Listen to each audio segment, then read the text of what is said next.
السلام عليكم ورحمة الله وبركاته. النهاردة هنستخدم معيار للتصفية، والتصفية لدي بالذات عشان هنا فيها مشكلة. وأنا هقول لك دلوقتي المشكلة بتاعت التصفية دي إيه. هنا هنعمل مثلا محافظة، رقم المحافظة، اسم المحافظة،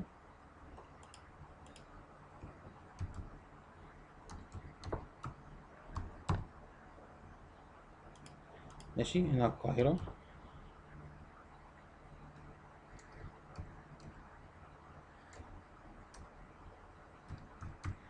ماشي. المنيا، الجيزة،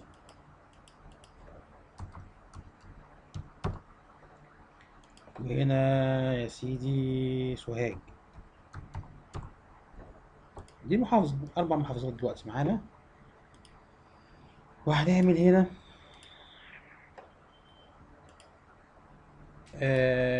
محافظة مرة أخرى،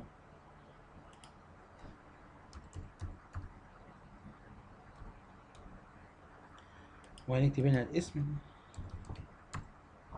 وهنكتب هنا المرتب. هنكتب هنا شوية مرتبات شوية مرتبات شوية مرتبات. لا بس احنا عايزين مرتب كرنسي، معلش انا اسف. مرتب، هنا شوية مرتبات، شوية مرتبات، مرتبات.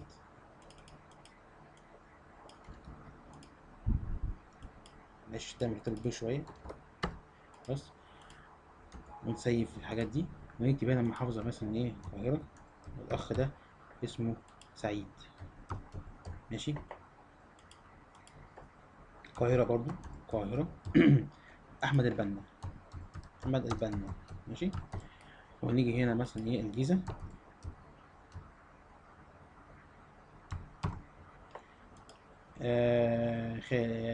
خالد، ماشي. ونيجي هنا مثلا ايه، الجيزة مرة أخرى، شوقي. ونسيف على كده.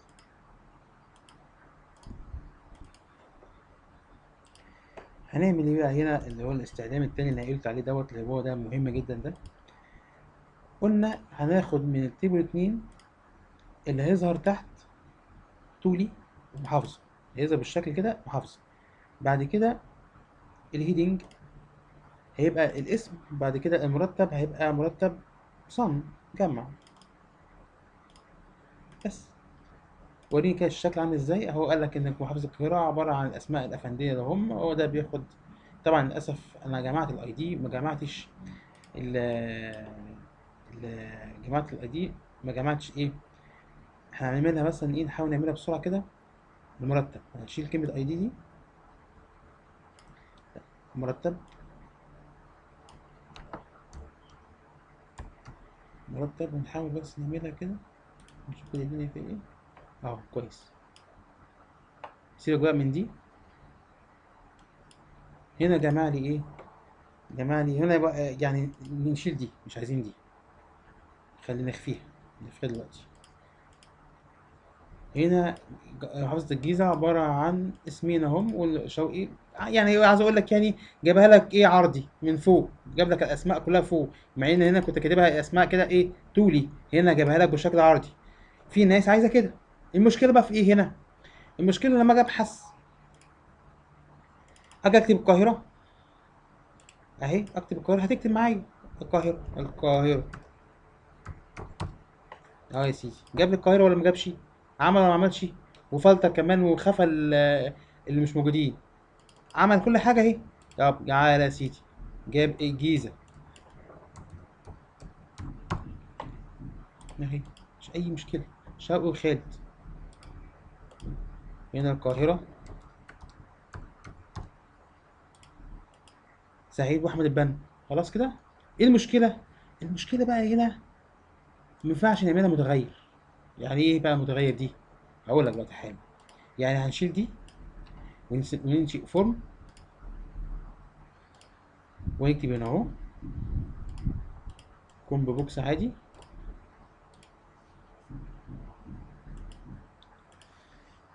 ونيجي هنا الكنترول سورس بتساوي تيبل 1 محافظة،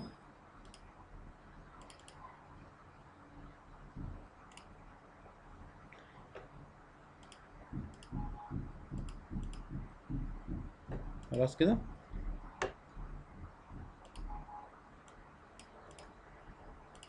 كده سيف باسم ايه؟ فورم 1 اهي. انا بقى عايز ياخد لي من، هو طبعا احنا قلنا هنا اكيد تك الصفر اللي هو المسمى تك الصفر. انا عايز بقى يفلتر معانا بناء على الفورم ده، ما تم اختياره بالفورم ده. تك الصفر.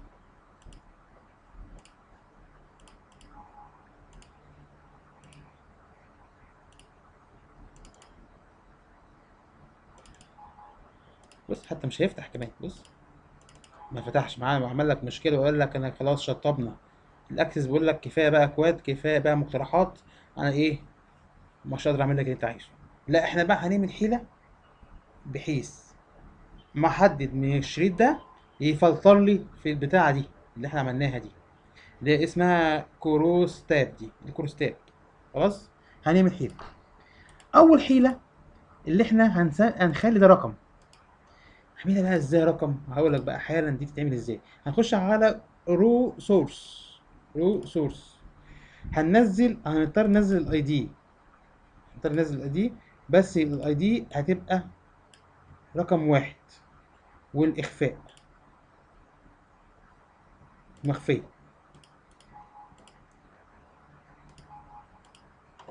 يبقى كده هنتاكد الاول اللي هو قاريها رقم. بس نشوف كده. اكتب شوف لي كده المكتوب في كنترول سورس ايه. مكتوب في تكست الكنترول سورس اهو بتساوي تكست صفر.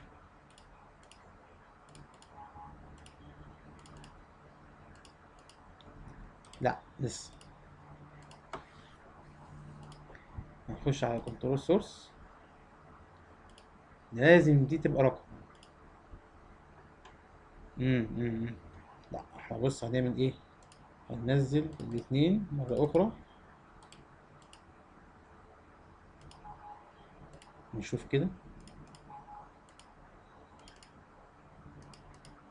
طيب احنا عايزين بقى الاسم التاني، هو الاسم هو اللي يظهر. هنيجي هنا ونخلي دي اتنين. لا مش هي دي اللي احنا عايزينها. كانت في حاجة هنا بتخلي الاسم التاني هو اللي هيظهر. نجيبها منين دلوقتي دي؟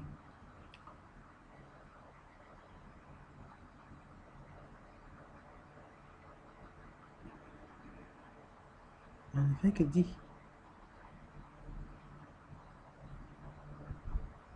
نخش على التاني طيب. ما دي هي دي.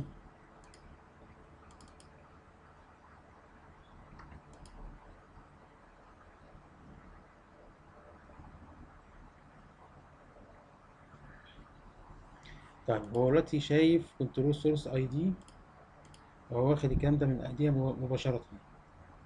طب لو احنا عملنا دي كده،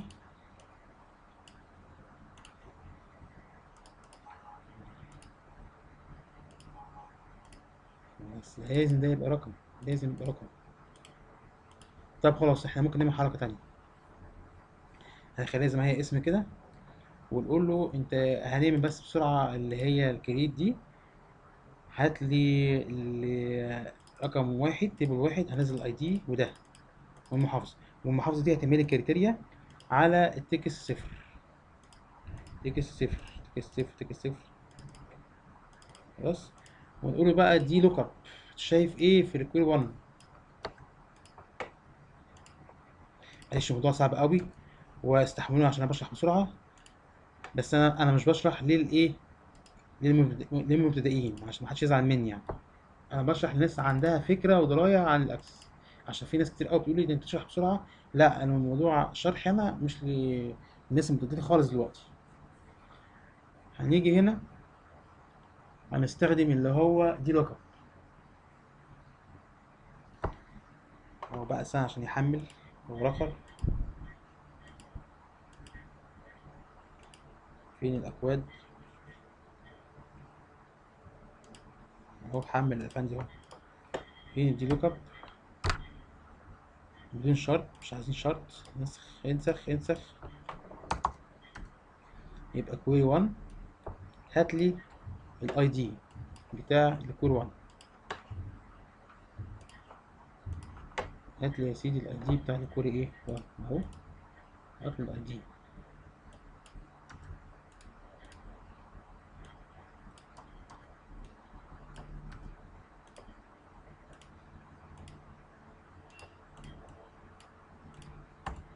حطها على ايه كنترول سورس عشان ايه؟ عشان يفلتر يعمل سيرش لوحده اهو. بص اهي. وهنعمل تحديث على طبعا هنا عشان ممكن تكون هنا يعني كانت مفتوحة. نجرب كده ونشوف برضو. يعني نعمل تحديث. نتأكد الأول اللي هو كويري 1 والاي دي ودي لوك اب. ماشي يطلع الاي دي. هو هنا التكست كام؟ تكست 4 مي دوت بعد التحديث.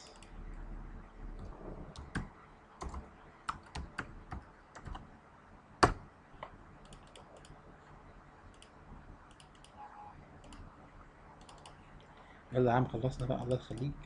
الرقم ظهر اهو تمام. هنا بقى هنقول له بس اول حاجه لازم نقول له نعرفه ان ده ايه رقم. منين؟ من فورمات نمبر. خليها يا عم عمله. خليها عمله. لازم يبقى عمله او رقم بس خليها عمله دلوقتي. خلاص. واخفيها. هو تكس 4 خلاص اخفيها بقى مش عايزين اخفاء. هنيجي هنا بقى دي تبقى تكست 4.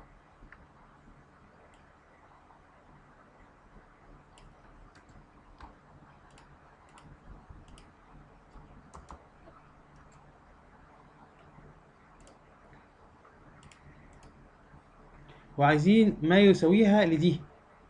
ما يساوي الجيزة والرقم لدي. هنساويها ازاي؟ هنخش هنا وهننزل اللي هي التانية اللي هي تيبل 1 ونقول له المحافظة دي والله بتساوي دي. نزل لي بقى الاي دي.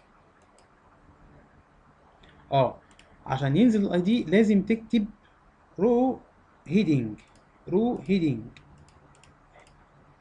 نزل لي ايه الاي دي 3 و1. 3 و1.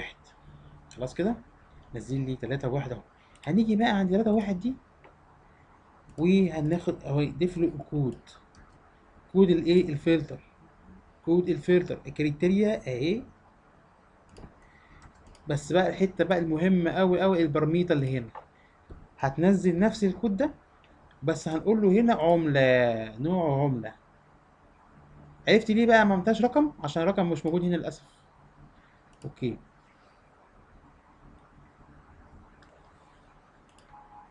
تعالى بقى وربنا يستر. ايوه شكلها هتشتغل. بص المربوطه اشتغلت اهي. هنيجي نفتح الفورم. هات لي الجيزه. افتح الجيزه. جاب لي الجيزه بس اهي. خلاص. هات لي يا سيدي سوهاج. هيقول لك مفيش سوهاج.